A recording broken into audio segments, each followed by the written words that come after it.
Stand By Me will be among the hymns in a modern order of service as Prince Harry ties the knot with Meghan Markle in today's long-awaited royal wedding. The plans for the ceremony at St. George's Chapel, Windsor, include modern wording of the marriage vows along with the hymn Guide Me, O Thou Great Redeemer, which was played at Princess Diana's funeral. Diana's sister, Lady Jane Fellows, will also give a reading.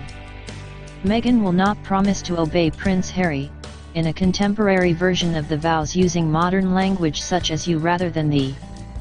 The Duchess of Cambridge did not promise to obey Prince William in 2011, and neither did Harry's mother, the Princess of Wales, in 1981 when she married the Prince of Wales. In a nod to the transatlantic nature of the marriage, the Most Reverend Michael Curry, head of the Episcopal Church in the United States, will give the sermon. However, the order of service was produced before it became clear that Meghan's father, Thomas Markle, would be unable to attend, and still mentions his name. There was not enough time to reprint the 600 copies of the 20-page A4 order of service.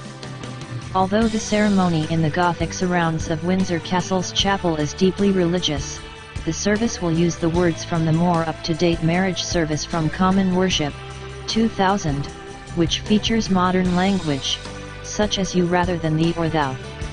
The prince and his American former actress bride will pledge themselves to one another for better, for worse, for richer, for poorer, in sickness and in health, to love and to cherish, till death us do part. In the declarations part of the service, they will also promise to love, comfort, honor, and protect one another and be faithful to one another for the rest of their lives. Kensington Palace said, like any couple getting married, Prince Harry and Ms. Markle have taken a great deal of care in selecting all elements for their service. Orchestral selections include works by Johann Sebastian Bach, Edward Elgar, Gabriel Fauré, and Franz Schubert. In keeping with royal wedding tradition, the national anthem will be played at the end. It was announced yesterday that Prince Charles would take Mr. Markle's position and walk Meghan down the aisle, although she will enter the chapel by herself. Royal bride-to-be Meghan arrived with her mother to spend her final night before the wedding at Cliveden House Hotel after enjoying afternoon tea with the Queen. Prince Harry's father will take the unprecedented step of giving away his son's fiancée at St. George's Chapel, Windsor, as millions watch around the world.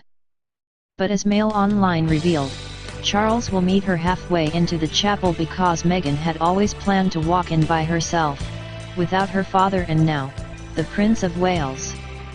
The American-born former actress asked him after discussions with Harry, and Charles said today he was pleased to welcome her to the royal family in this way. At the service, the bride will walk through the nave and Prince Charles will be waiting at the start of the choir, halfway down the chapel, to take her to the altar. A source told Mail Online, it was something that she made clear she wanted to do when she and Prince Harry started planning their wedding last November. Many royal fans appear delighted at Meghan's decision because Charles does not have a daughter, but some critics believe the star, 36, should have plumped for Doria.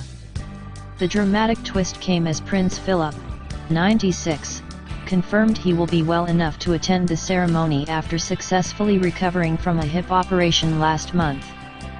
Harry's father is vastly more experienced than Doria at appearing at large-scale public events amid intense scrutiny.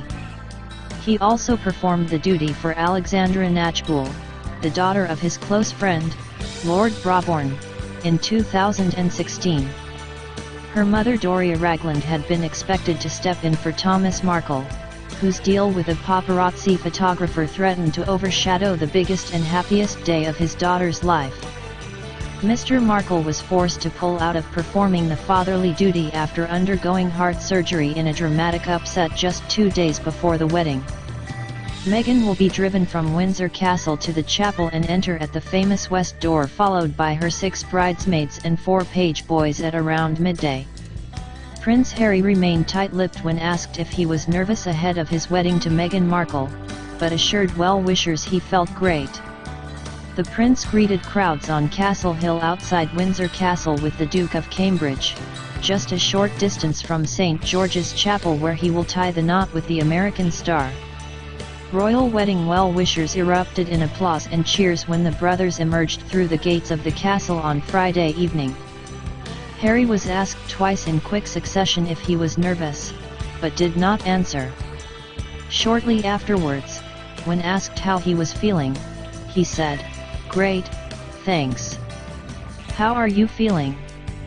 Megan O'Shea, aged 7, from Holyport in Berkshire, was among those who chatted with Harry. The prince noted the age in the little girl's name, like his soon-to-be wife Meghan, and she said, he remarked, "Is that like the one I'm going to marry? There's not very many Megans with AH around." Little Meghan said of her namesake, "I think she's very nice." Snipers are on rooftops today with soldiers and armed police patrolling the streets below as a £30 million ring of steel today surrounds Windsor Castle ahead of the royal wedding. Police, the army, and undercover members of the security services are ready to do whatever is necessary to prevent any attack on Harry and Meghan's big day, including shooting to kill.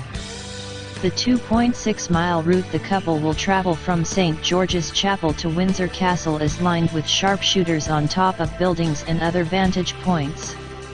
Specialist teams are also patrolling the Thames. Police and soldiers carrying automatic weapons will also line the streets ready to fire if necessary and are already patrolling the roads, which have crash barriers used to stop vehicle-based terror attacks. With the UK's terror threat level at severe, the cost of security for the first major royal wedding since 2011 is expected to reach up to £30 million, and the bill will be picked up by the taxpayer. It is Thames Valley Police's biggest ever operation, and they are relying heavily on Scotland Yard and MI5 for support. Meghan Markle and Prince Harry spent the night before their wedding at separate luxury hotels close to Windsor Castle, in rooms costing up to £1,500 a night. Prince Harry stayed at the luxurious Coworth Park in Sunningdale, Berkshire, on Friday, which is owned by the Sultan of Brunei's Dorchester Hotel Group. The venue is a 15-minute drive from St. George's Chapel, and Prince William is also staying the night to support his brother, Kensington Palace has said. The Duke and Prince play regularly on Coworth Park's world-class polo grounds, which are managed by Guards Polo Club, and last year Meghan watched her then-boyfriend play on the pitch. Meghan stayed at Cliveden House Hotel, on the National Trust's Cliveden estate, with her mother Doria, where rooms including the aptly named Prince of Wales suite can cost £1,500 a night. Cliveden famously hosted the 1961 summer party where John Profumo would meet Christine Keeler and launch the affair that almost destroyed Harold Macmillan's Tory government.